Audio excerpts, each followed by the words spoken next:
Welcome to Outside the Box. I'm your host, Grant Pruitt. Thank you, everybody, for joining in. Got a great show for you today. As you are well aware of, Amazon is looking for a new headquarters. And I want to give a quick shout out to Zach Lewis here. Hey, how's it going? How are you? I'm doing all right. Thanks for inquiring. I appreciate it. Thanks for joining me. Yeah. Zach, as you've heard, you'd have to be living under a rock to not know about Amazon. I'm assuming you've heard about this, right? People are talking, Grant. Yeah, definitely, especially in our area. Exactly. So Amazon HQ2 has turned into more or less a national phenomenon, and I believe it's roughly 14 months old. And quite frankly, it's a little bit old to be talking about this, but there's been a new development over the last couple weeks, and that is that they've cut the list to 3 finalists, one of them being Crystal City outside of D.C., the other being Long Island City in Queens, New York, and Dallas. Ooh, we're on the top 3? We are somehow on the top 3, or that's what that's what the media has been saying. Sure. In actuality, they say that Dallas doesn't really have a shot. And I hate to tell anybody that from Dallas, because optimistically, I'd still love to have it come to Dallas. The latest is that they say they're going to split it between 2 cities, being Crystal City and Long Island City. And it'll be originally it was 50,000 jobs. We're going to be looking at 25 and 25, or some sort of variation thereof. Well, that's a sweetheart deal for everybody not in the top 3. That's us. Well, so, yeah. Everybody who's in the top 2, but everybody else is out of luck.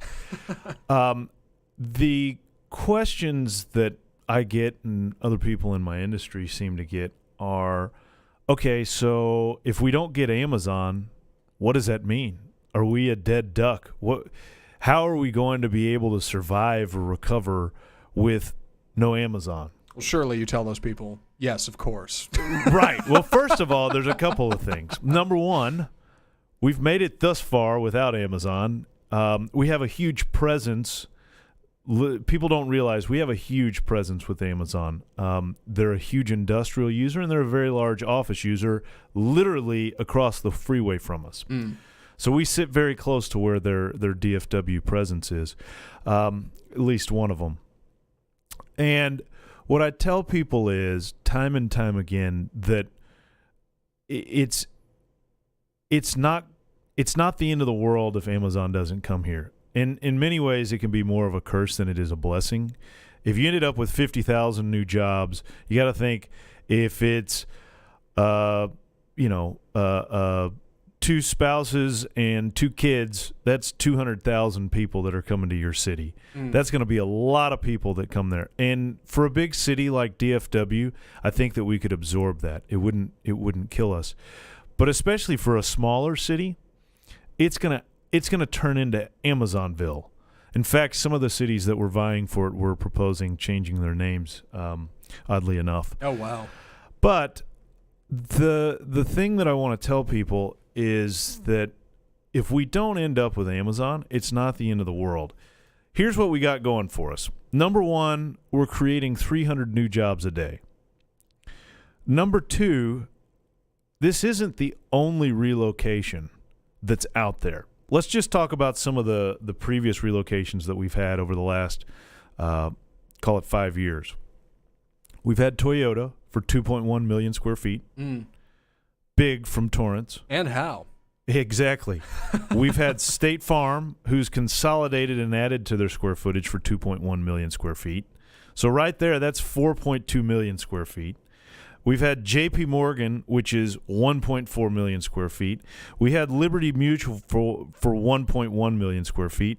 And that's not to mention that we had a consolidation with Fannie Mae of 300,000 square feet. We had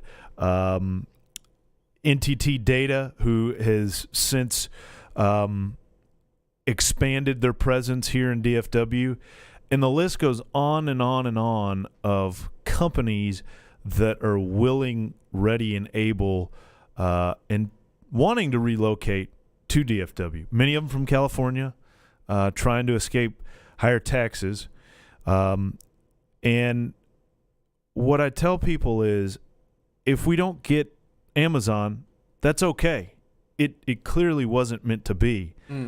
And from Amazon's standpoint, I think the writing is on the wall.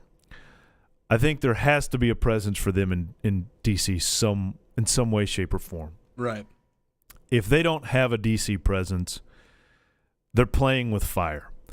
They need to – the one thing that could shut them down would be government regulation. And in an effort to appease government regulation, I really see them vying for a spot there to ingrain themselves into the fabric, the political fabric of Washington, D.C. And we'll see. But those are my predictions. They've said that they're going to make some sort of announcement here shortly. They said prior to the end of the year and after the midterm. So we are right in that sweet spot here over the next 6 weeks. Well, those seem like reasonable presumptions for service. You're right. Yeah, you get involved and regulation and government. Sure, Amazon's big enough. Why not? That's right. So we'll continue to monitor that, and we'll see what happens. And it'll be interesting to see what happens with HQ2. The other question that we get a lot about is the market. And we get a lot of people that are concerned about where we are in the cycle. And you hear that a lot. And you hear a lot of, what inning are we in? Are we in the 7th inning? Are we in the 8th inning? Are we in the 10th inning? Are we in, are we in the 9th inning? Are we in extra innings? It's a very human thing, trying to compartmentalize something we don't understand, right? That's exactly right. Yeah. And, you hear often that bull markets don't die of old age. But I think it's prudent for people to protect and hedge against a downturn. It's only natural. So, people say, or I guess the Chinese curse is, may you live in interesting times, and it's certainly interesting times. What I tell people is there's two facets to real estate, and as a company, we do both of them. We have investment sales, which is buying and selling institutionally owned assets, and that's strictly on the investor side. It's not the user, it's not the occupier. These aren't the businesses. These are businesses that are investors that are in the business of owning real estate. And if you're in the business of owning real estate, it probably is a good time to sell, or at least a time to take some chips off the table. There's a couple reasons for that. Number one, interest rates aren't getting any lower. They're continuing to tick up.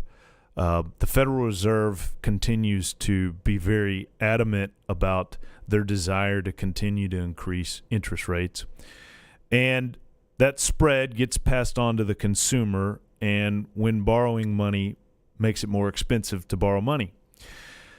The challenge we've had in a market like DFW is we've had incredible compression of cap rates. And when the cap rates are compressed and the interest rates tick up, there's a disconnect, and it makes it less profitable to own real estate if you're borrowing the same amount of money. So if you're an investor, it's probably a good time to sell, and we are starting to see that. It was pretty flat for the last, call it 4 or 5 months, and we are really starting to see significant activity as far as people trying to take some chips off the table.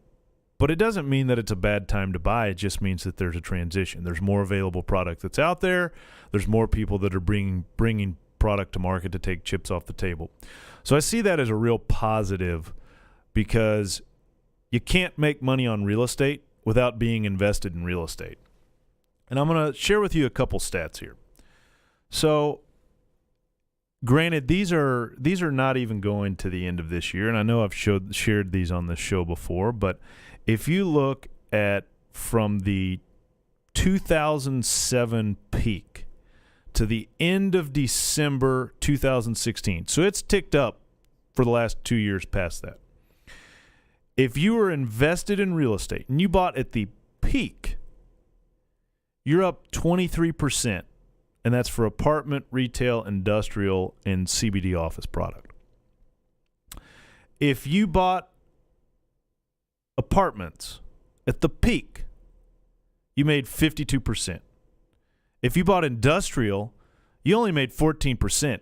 And anybody that's listening to this podcast or is probably yelling at the speaker saying, "What are you talking about?" Yes, industrial over the last 2 years has ticked up exponentially.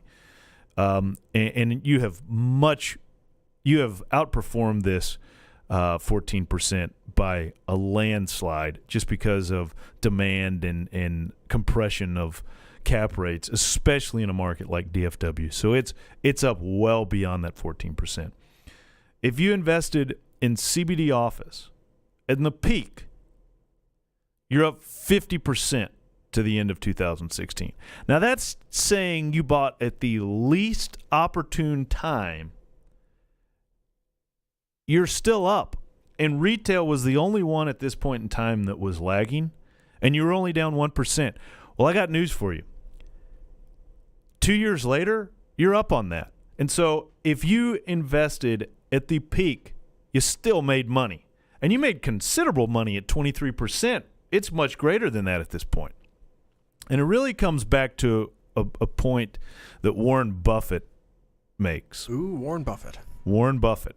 Much wiser than I.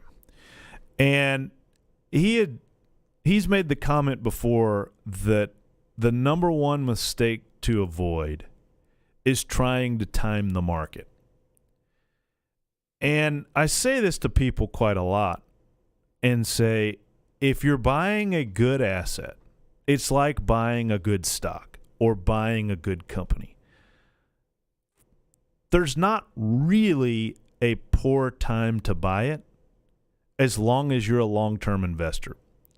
It's if you're a short-term investor and you're in the equities market trying to day trade, in real estate trying to get in and get out and not look to the long-term or not having the ability to go to long-term, that you get caught with your hand in the cookie jar. And it's incredible the poor decisions that I see people make based on trying to time the market. So what I want to tell people is, number one,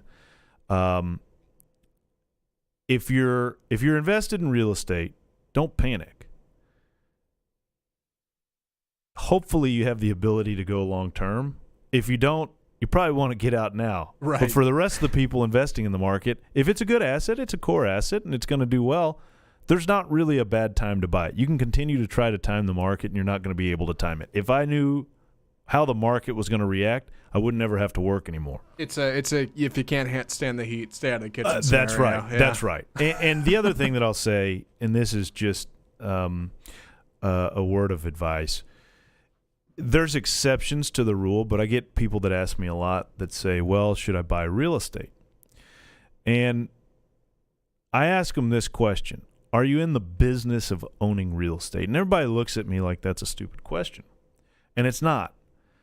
Real estate is a business. The people that do well in real estate are in the business of owning real estate.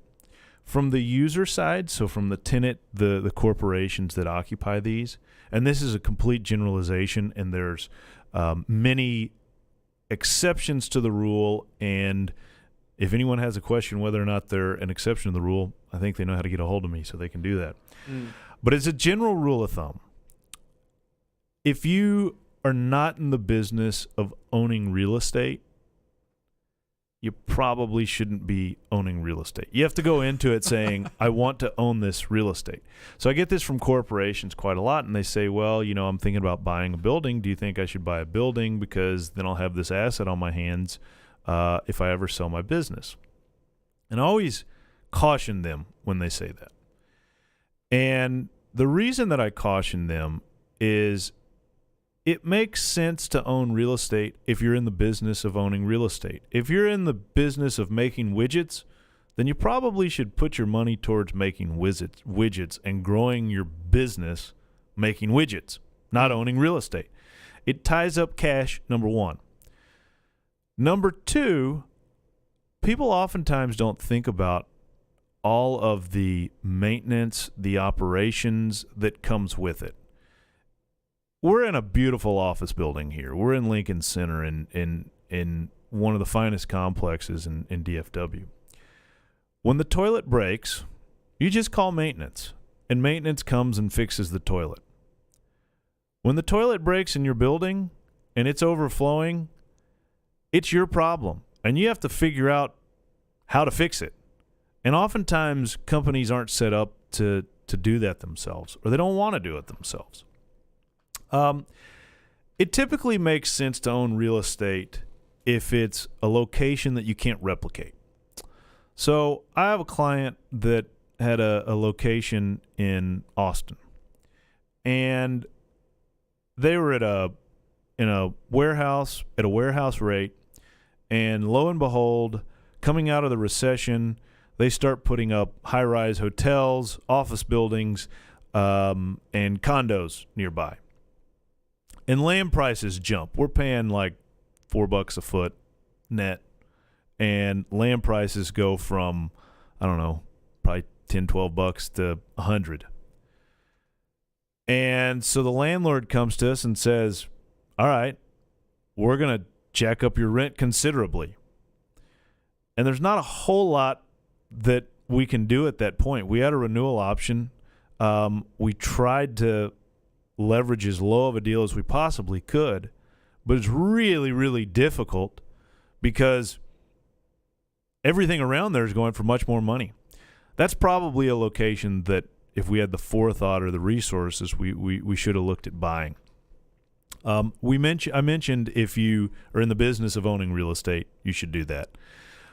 In conjunction with that, I do see it makes sense for businesses to buy the real estate, do a sale leaseback or lease the building back from themselves, and then do a sale leaseback on the building. Long-term lease, and they're using their lease. They're selling the value of their leasehold to the market. That makes a lot of sense. But that's really being in the business of owning real estate and getting out of it and monetizing that asset. I hear a lot of people say, well, if I sell my business, I'll have this asset and I can always sell the asset. And that's not always the case. In commercial real estate, the value is the cash flow. And if there's no cash flow because the business moves out or it's been acquired or it's defunct, there's no cash flow. Without cash flow, there's no real value. So I caution people quite a lot because they buy an asset expecting to get this residual value that's not there. But if you want to do a sale leaseback, it's a great way to do it, and it's a great way to take some value out of it. The other place that it makes sense to own real estate is if the cost to move it or the cost of the infrastructure is so great that it doesn't make sense to go to another facility. So take a manufacturing facility. The building may only be worth $2 million, but the infrastructure may be worth $15 or $20 million, and it may cost $3 million just to move that inventory. Well, if the building's $2 million and it costs $3 million to move the inventory, you might as well just go ahead and buy the building. Because when you try and go to renew, your landlord is going to come back and say, well, it costs $3 million to do that. There is no way you're going to be able to get out of that. We saw that a lot in the mid-2000s. There were companies like AT&T that would go and lease warehouse space and put in data centers in there. And what a data center is really just a warehouse with servers. But the infrastructure, these servers, was extremely expensive. And it was extremely expensive to replicate it. So these were higher-end warehouses. Say they were quoting $5 a foot. Well, savvy investors would come in, buy those buildings, go to AT&T and say, it's now $65 a foot. And when AT&T said, no way, you're crazy, they said, okay, move out. And inevitably, AT&T would go ahead and renew because it was so expensive for them to be able to replicate this infrastructure that they couldn't afford to move. So those are a couple instances where it makes sense to do that. Other than that, you need to really be, and like I said, there's exceptions, but you really need to be in the business of owning real estate. And if you're in that business, it is a great asset class to be in, but you really need to look to the long term in order to be able to make money. Focus on the submarkets, focus on the assets, focus on location. That's what sells in real estate. Now let's talk about it from the tenant side. So I get people quite frequently that, there's a couple of misnomers, but I get people quite frequently that say, well, I'm concerned about my lease negotiations because I don't know what's going to happen with the market. And we hear it time and time again. And there's a couple of things. Number one, if you have a good tenant representative or tenant advisor, which is one of our specialties, you should have a lease that inhales and exhales. And that's really what we aim to do, is create a lease that's flexible. Because the thing about a lease is it's a fixed document, quote unquote. And a business isn't. A business is like a person. It's a living, breathing thing. It grows, it contracts. And I tell people quite frequently, even though your space needs shrink, it doesn't mean that your profitability does. It may be better than it was before. I've seen companies that have quadrupled in profitability and quadrupled in revenues, but need a third of the space that they had before, or half, or even less. It's asking for things like beneficial occupancy, for renewal rights, especially SNDAs going into this, no relocation, operating expense caps, right of first refusal, right of first offer, contraction rights, termination rights. It's asking for things like this that are really important getting further into this cycle, because I don't know when the ball's going to drop. But the fact of the matter is, if you're leasing space, you have a lease expiration. And there's nothing that's going to change that lease expiration. And I get people time and time again that ask, well, how long out do I need to be making these decisions? And there's a couple things that need to come into consideration with that. Number one, you need to know, if you have a renewal option, when your renewal option notice is due. I've only ever exercised 2 renewal options. Each time it was because the landlord wanted to kick us out of the space, or they had somebody else that wanted to lease the space out from underneath us. Typically, we go and we renegotiate these. But you want to have it as a last line of defense. If someone's kicking you out of the building, you want that renewal option. Otherwise, we'll go and we'll renegotiate and we'll get better terms. But we want to keep that date in mind, because when we get beyond that renewal notice date, we reduce our leverage, and we can see poor outcomes. So whether it's 12 months, 6 months, 9 months, we need to be aware of that. Typical lease depends on the size, but if you're, call it 5,000 feet and under, you could start doing it anywhere from 6 months is going to be the minimum, but 6 to 12 months about right. If you're 5 to 20,000 feet, you're probably talking 10 to 15 months out. And if you're much bigger than that, you probably want to start looking 18 to 24 months out, just because of all the different moving parts that are coming with it. As you go up in size, the timeline will continue to expand. But let's call it 6 to 18 months. And I get people all the time that say, oh, there's no way it takes that long to do that. It does. You want to make sure you keep time as your friend, that you have the ability to put the landlord on ice, and to make sure that you're not rushing this decision. There's also the idea that lease terms are getting shorter. And there was an interesting stat in the Dallas Business Journal or Dallas Morning News that actually highlighted that lease terms were getting longer. And I think most people that are in the industry were aware of this, but with the onset of WeWork and other co-working spaces, there's an ideology that that's not the case. Honestly, the reason that the terms get as long as they do is because we need to be able to get tenant improvements because construction costs have gone up so much, and we're trying to amortize that cost and make sure that we're able to finish out the space in a way that the end user needs. And they don't want to come out of pocket. Quite frankly, I don't want my clients to come out of pocket for tenant improvement money. I'd rather the landlord fund that money and we'll negotiate that and that come out of the landlord's pocket rather than my client fronting the money. And what that has done is it has extended a lot of those lease terms. Typical lease terms run 3, 5, 7, and 10 years. It's kind of what the averages are. And I get that question. What are the typical terms? So if you don't need tenant improvements, you're probably looking at 3 years. You may get away with a 1 or a 2 year extension, just depends. If you need some more tenant improvements, then it's 5. If you need more than that, then it's 7. If you need maximum tenant improvement value, you're looking at 10. And it's really a personal decision. But I get people that are signing, say, a 10-year lease, and they say, the concern that I have is if we sign a 10-year lease, what happens if the market goes down? What happens if we have a bear market?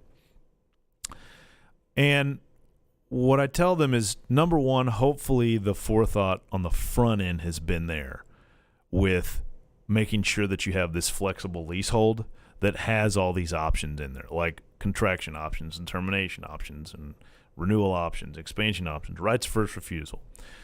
Sublease language is extremely important, making sure that you have the ability to sublease your space. But what I'll tell you is the strategy very often, depending on how much term is left, is to go and renegotiate the lease. And I say that quite frequently, and people look at me strange and say, so let me get this straight. Once we've signed a lease, if we're in the middle of the lease, we can go and restructure and renegotiate the lease with the landlord? And the answer is potential, maybe. Possibly. Possibly. Yeah. But typically it's very possibly. In the last recession and recessions prior to that, blend and extends, which were publicized by the banks, end up becoming very, very good tools for our clients. And what that means is we will go to the landlord, tell them, look, we have 3 years left on our lease.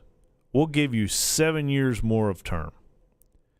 You can tear up the lease that we currently have, reduce our rent today, and we'll extend it for that extra 7 years. And people ask, well, why on earth would a landlord ever do that? Well, I'll tell you why. The landlord is getting a little bit nervous at that point as well, too. They don't want you to go out of business. They don't want you to leave. They don't want you to quit paying rent. And they're probably looking to refinance the building. And by you extending, it kicks the can down the road. It extends the term and allows them to pursue new financing because there's a longer term, and that value, that term value is extremely valuable to the landlord and to the banks. So what I tell people is, play the hand that you're dealt. Don't try and time the market. We'll get you the best possible deal that we can at this point in time, but we'll just continue to monitor it. That's why you want to pick somebody that is a partner with you through the life of the lease, which is important to us as well. And just play the game, play the hand you're dealt, and it'll work out. I promise. Well, that's all I got for you here, Zach. Well, thanks, Grant. I appreciate it. I learned a lot. Thanks everybody for listening. It was a fun show, and I hope you got a lot out of this. You know where to find us. Till next time, I'm your host, Grant Pruitt.